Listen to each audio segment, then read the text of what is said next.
Hello friends, welcome to my channel. আজকে আমি একটা স্যালাড রেসিপি নিয়ে এসেছি। এখন তো সামার চলে এসছে, তো সামারের সময় বেশি তেলযুক্ত খাবার দাবার খেতে একদমই ভালো লাগে না আমাদের। তো তার জন্য হালকা কিছু খেতে ভালো লাগে, এবং যারা ওয়েট লস করেন তো তাদের জন্য তো অত্যন্ত উপকারী এই স্যালাড। তো দেখে নেওয়া যাক স্যালাড রেসিপিটা।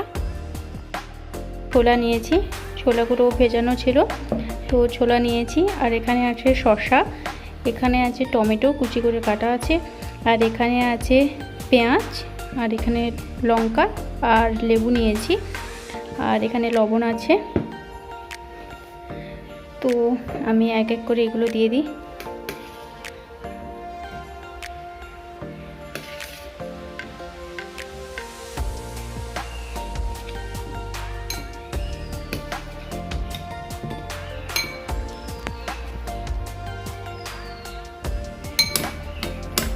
তো বাকিগুলো আমি দিয়ে দেব। এখানে আমি সবগুলো দিয়ে দিচ্ছি। তো একটু মিক্সড করে নিচ্ছি, তবে এখনো পর্যন্ত লেবুটা দেওয়া হয়নি। লেবুটা একটু দিয়ে দেব, এটা গন্ধরাজ লেবু।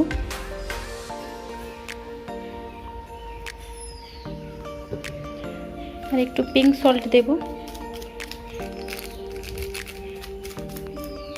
তো এমনি লবণও দেওয়া যেতে পারে, এমনি লবণও একটু দেব।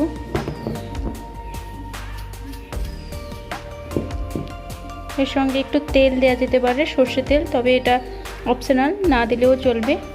তো এখানে আমি দিচ্ছি না।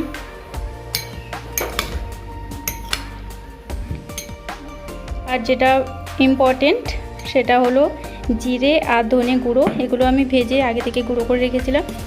তো এই মশলাটা একটু দিয়ে দেব, বেশি দেবো না, সামান্য পরিমাণ।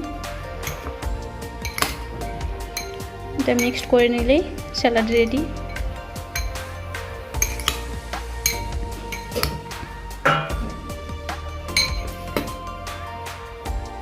রেডি হয়ে গেছে খাওয়ার জন্য।